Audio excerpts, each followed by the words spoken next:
Vamos agora falar sobre o empate. Nem toda partida de xadrez termina com a vitória. Muitas delas terminam empatadas. Existem vários casos de empate. O mais comum é o empate de comum acordo. Isso acontece quando, durante uma partida, um dos jogadores oferece empate ao outro e ele aceita. Outro empate muito comum é o empate por afogamento.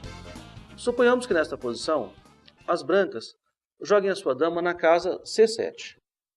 Essa dama não deu cheque ao rei preto. Agora, estando na vez das pretas, o rei, que é a única peça que elas têm, não pode jogar na casa B8, nem na casa B7 e nem na casa A7, em nenhuma casa, porque entraria em xeque. E como a regra proíbe que ele entre em xeque, ele não pode mais jogar. A partida termina aqui.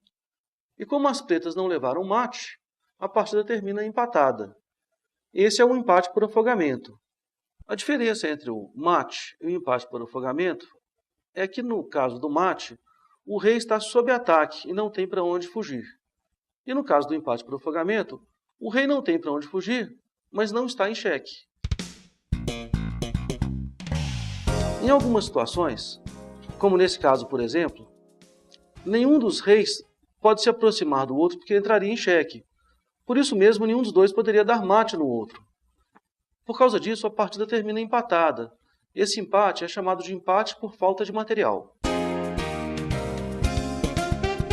Agora vamos a um caso bem complicado. É o empate por repetição. Se uma posição acontece 3 vezes numa mesma partida, consecutivas ou não, a partida é dada como empatada.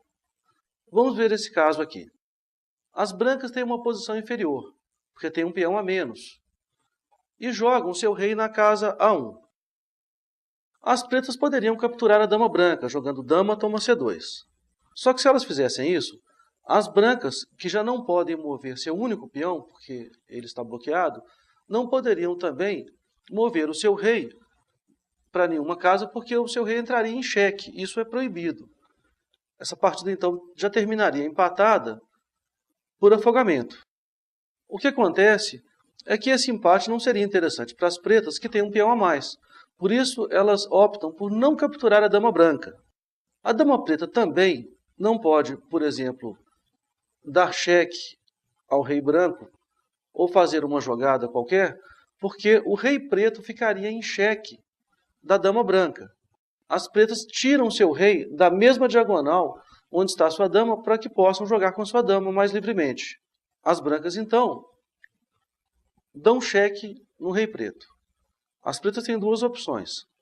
Cobrir de dama, que perderiam sua dama com o peão de H4 tomando na casa G5, ou fugir com o rei para a casa H7, que é onde ele já estava. As brancas voltam sua dama, então, na posição anterior. Essa posição acontece agora pela segunda vez na partida. Suponhamos que as pretas mexam de novo seu rei para a mesma casa. E a dama, então, dê outro cheque na casa D2. E o rei preto volte à casa H7. Quando as brancas jogam mais uma vez a sua dama na casa C2, a mesma posição acontece pela terceira vez. Neste caso, o jogador que tem as peças brancas poderia solicitar ao árbitro de um torneio o empate por repetição, desde que fizesse isso antes de sua última jogada. Por fim, uma partida termina empatada quando 2 jogadores, depois de 50 jogadas, não capturam nenhuma peça do adversário e nem fazem nenhum movimento de